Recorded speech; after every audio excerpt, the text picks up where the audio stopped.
Hola beauties, let's get into today's lesson, which is continuing on with our Pythagorean theorem. Yesterday we went over all the characteristics of a right triangle and the components of the Pythagorean theorem. Today we are actually going to start applying that to math. So we are still in 8.6c, the supporting standard, use models and diagrams to explain the Pythagorean theorem. And our vocab is going to be squared and squared roots. So squared is the result of multiplying an integer by itself. Basically what that looks like is 3 squared equals 9, 5 squared equals 25, 10 squared equals 100. A square is, you know what a square is, the same length on both sides, and therefore the inside of that square is side length squared. In the calculator, it looks like the number, and then you click on the x squared button. But y'all already know that. Then, squared roots is the number which produces a specified quantity when multiplied by itself. Basically, this is the inverse operation of squared. You're undoing a number squared by finding the square roots. So, for example, the square root of 100 is 10, because 10 squared equals 100. On the calculator, you click second and then x squared and then the number.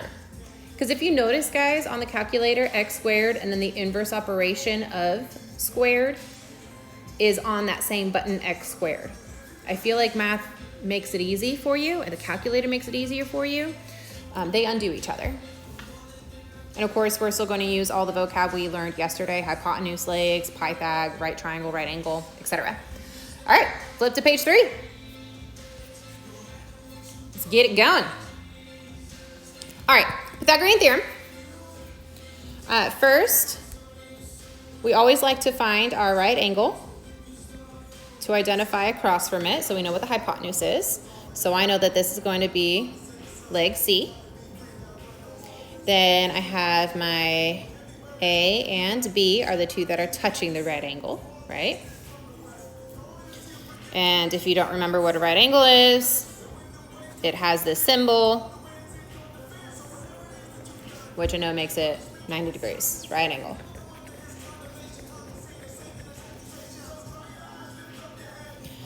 All right, if I find A squared, right, then that would be 4, right? So 4 squared equals 16. B squared, my side lengths are 3, or 3 units, right? 3 squared equals 9. My hypotenuse, the side lengths equal 5.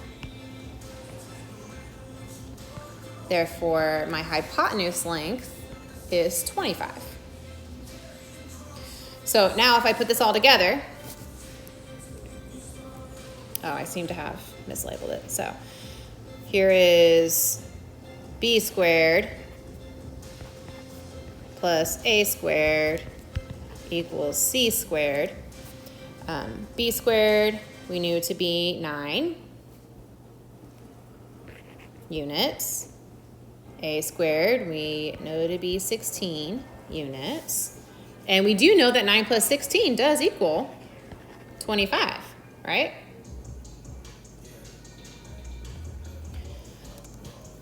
Now let me show you how this works, or let's actually look at it. So if I have 9 here, right, 9 in here, let me use my highlighter so that way we can see it. Here's 9. And if I pull out 9 here, then I have 16, right? And if I actually count, well, that's 5, 10, 13, 16. We got it. A squared plus B squared equals C squared. This right here is why this formula works.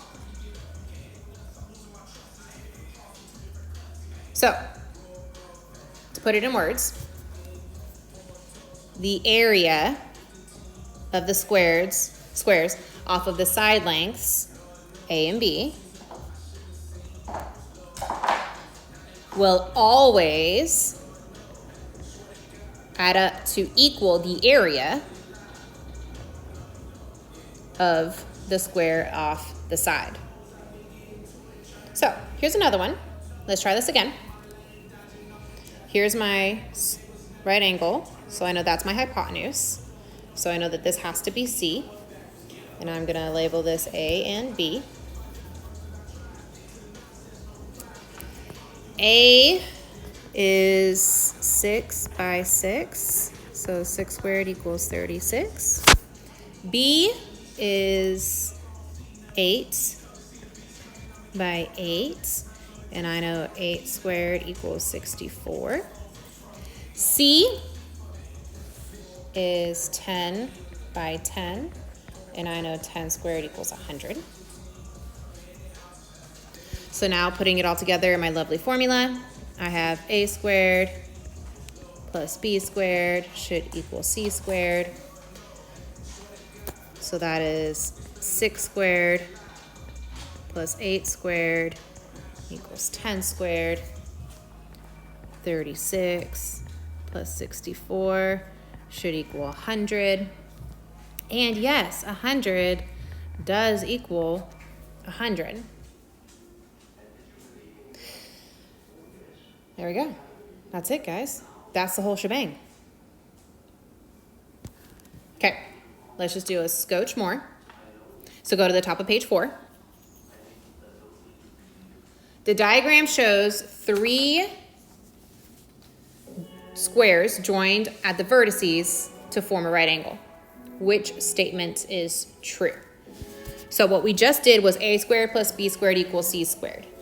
We do have some different letters here, but first I am going to identify what my hypotenuse is. So here I'm going to do F squared plus G squared equals H squared. All right, which statement is true? The sum of the areas of square G and square H, well, square G is a leg, square H is the hypotenuse. And no, I am adding square F and square G, right? Not square G and square H. Because G squared plus H squared does not equal F squared. All right, next answer choice. The sum of the areas of square F, that's a leg, and square G, that's a leg. And yes, we do add them together. So F squared plus G squared, that is true, is greater than H squared. Does that match? No, it does not. It's not greater than. Nope, nope, nope. All right, next answer choice. The sum of the areas of square F, which is a leg, and square G, which is a leg, is equal to the area of square H, which is the hypotenuse. So we have F squared plus G squared equals H squared, and that does match. That makes sense to me. I like it. Let's go through the last answer choice just to make sure we know that B is going to be our answer, or the third answer choice. The sum of the areas of square G, which is a leg, and square H, which is a leg, is less than, nope. This would look like G, oh no, H is a hypotenuse, not the leg. My bad. You guys probably caught that. H squared is less than F squared. And no, that looks nothing like my formula. That's a stupid answer. Cool. That's it, guys. Well, for today, that's it.